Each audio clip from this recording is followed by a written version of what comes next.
Welcome back to our channel. In today's video, you are going to see how to delete Snapchat account permanently.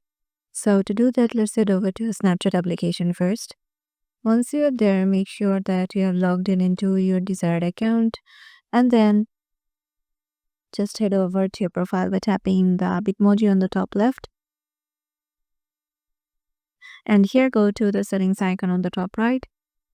Now scroll down